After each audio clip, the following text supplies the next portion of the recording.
Hi everyone, it's me, David, with High Performance Stoicism. Today I want to talk to you about what ethics is. Ethics is the discipline that I specialize in academic philosophy.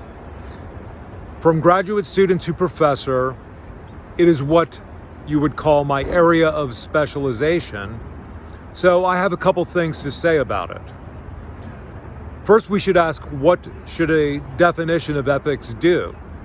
It should give someone a bit of information about what the subject matter is, and it should capture the main people, the giants, you could say, that have worked in the field.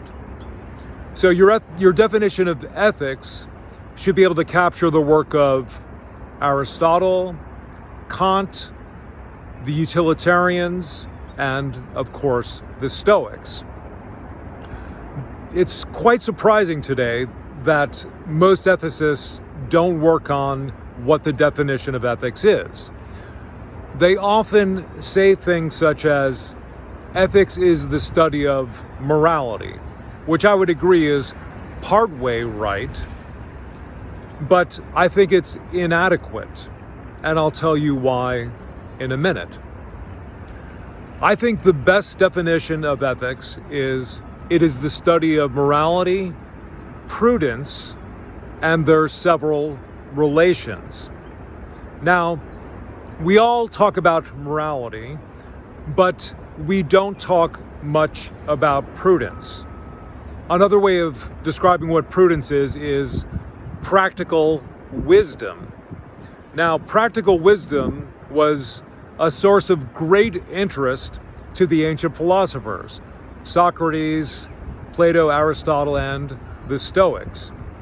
And we do talk about what is rational, but saying what is rational is a little tricky, because sometimes what is rational is to do the moral thing. And sometimes what is rational is to do what is prudent for you.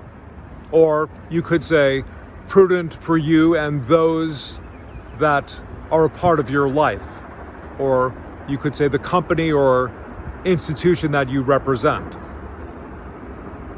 And the great utilitarian, Henry Sidgwick, the conclusion of his great book, The Methods of Ethics, is that there's a kind of dualism of practical reason between doing what's rational in relation to me, what is prudent, and doing what is rational for, you could say, the common good. That's a general way of making his point. But the definition of ethics as being what's moral, the study of what's moral, what is prudent, and there's several relations, does what I indicated at the beginning. It captures the work of Kant, and Kant is almost exclusively focused on morality. But he does have a virtue theory, and he does bring prudence into the discussion. And my definition captures what Aristotle and the Stoics are doing. You see, the Stoics do have a concern with doing what is just, what we would consider doing what is moral, but the Stoics have many concerns outside of this. Just take what Epictetus talks about. He talks about being watchful of the appearances that you accept to be true. And I don't think any of us would say it would be immoral to take an appearance that comes before us just on its face value, but we might say it is imprudent to do. And the old Stoics talked about prudence in itself, and they claimed that the sage knows how to walk prudently. So that's just a general view of my definition of ethics. It's a discipline. It's still going today in the 2020s, and I'm happy to be a part of it.